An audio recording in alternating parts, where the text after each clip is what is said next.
श्री राम जय जय राम श्री राम जय जय राम। ओम श्री परमात्मने नमः। अथ षष्ठोऽध्यायः। छठा अध्याय।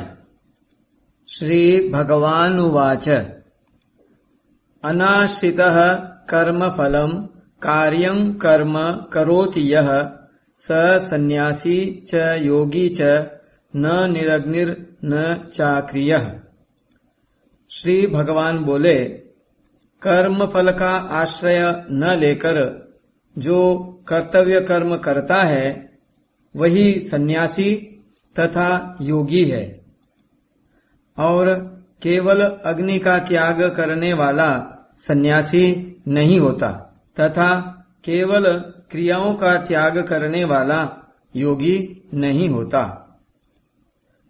सन्यासी अथवा योगी मनुष्य न तो अग्नि से बंधता है न क्रियाओं से ही बंधता है, प्रत्युत कर्म फल की इच्छा से बंधता है।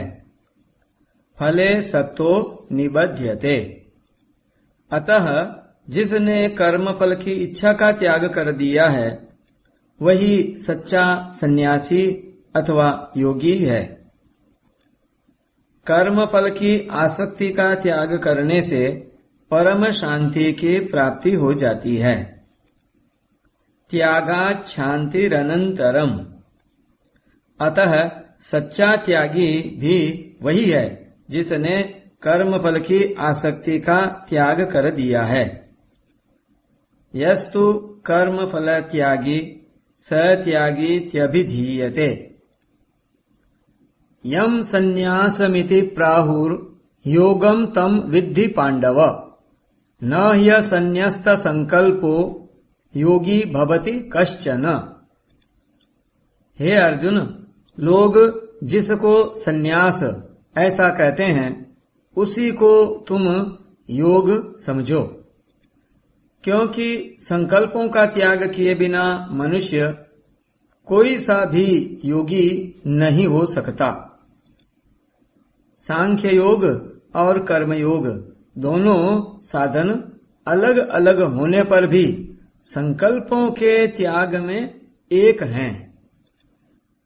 जब तक मनुष्य के अंतःकरण में संसार की सत्ता, महत्ता और अपनापन है, तब तक वह संकल्पों का त्याग नहीं कर सकता। संकल्पों का त्याग किए बिना मनुष्य ज्ञान योगी, हठ योगी, ध्यान योगी, कर्म योगी, भक्ति योगी आदि कोई सा भी योगी नहीं होता, प्रत्युत भोगी होता है। आरुरुक्षोर मुनेर योगम कर्म कारणमुच्यते योगारूढ़स्य तस्यैव श्रमः कारणमुच्यते। जो योग समता में आरूढ़ होना चाहता है, ऐसे मननशील योगी के लिए कर्तव्य कर्म करना कारण कहा गया है, और उसी योगारूढ़ मनुष्य का श्रम शांति परमात्मा प्राप्ति में कारण कहा गया है।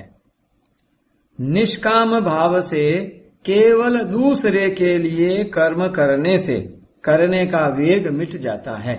कर्म करने का वेग मिटने से साधक योगारूढ़ अर्थात समता में स्थित हो जाता है। योगारूढ़ होने पर एक शांति प्राप्त होती है। उस शांति का उपभोग न करने से परमात्मा की प्राप्ति हो जाती है। शम शांति का अर्थ है शांत होना, चुप होना, कुछ न करना। जब तक हमारा संबंध करने क्रिया के साथ है तब तक प्रकृति के साथ संबंध है। जब तक प्रकृति के साथ संबंध है तब तक अशांति है, दुख है, जन्म मरण रूप बंधन है। प्रकृति के साथ संबंध न करने से मिटेगा, कारण कि क्रिया और पदार्थ दोनों प्रकृति में है। चेतन तत्व में न क्रिया है न पदार्थ। इसलिए परमात्मा प्राप्ति के लिए श्रम अर्थात कुछ न करना ही कारण है।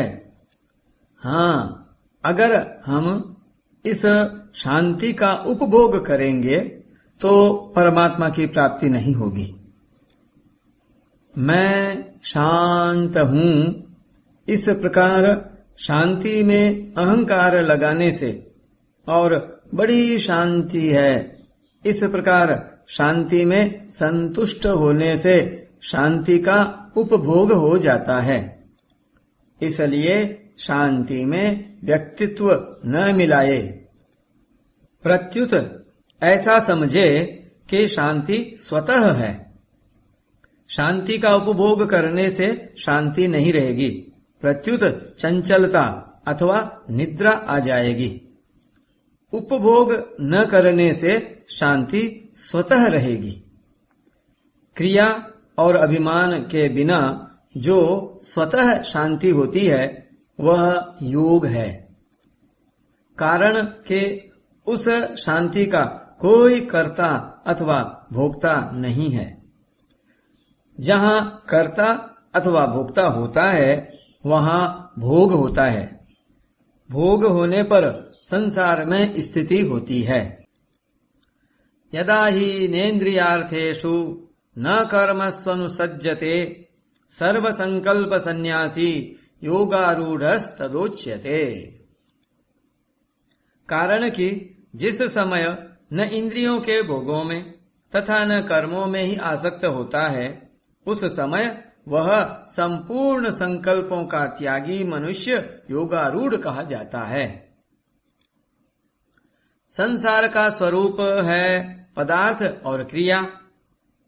मनुष्य योगारूढ़, योग में स्थित तभी होता है जब उसकी पदार्थ और क्रिया में आसक्ति नहीं रहती। जब तक पदार्थ और क्रिया की आसक्ति है तब तक वह संसार विषमता में ही स्थित है। प्रत्येक पदार्थ का संयोग और वियोग होता है। प्रत्येक क्रिया का आरंभ और अंत होता है। प्रत्येक संकल्प उत्पन्न और नष्ट होता है, परंतु स्वयं नित्य निरंतर ज्यों का त्यों रहता है। इसलिए जब साधक पदार्थ और क्रिया की आसक्ति मिटा देता है तथा संपूर्ण संकल्पों का त्याग कर देता है, तब वह योगारूढ़ हो जाता है।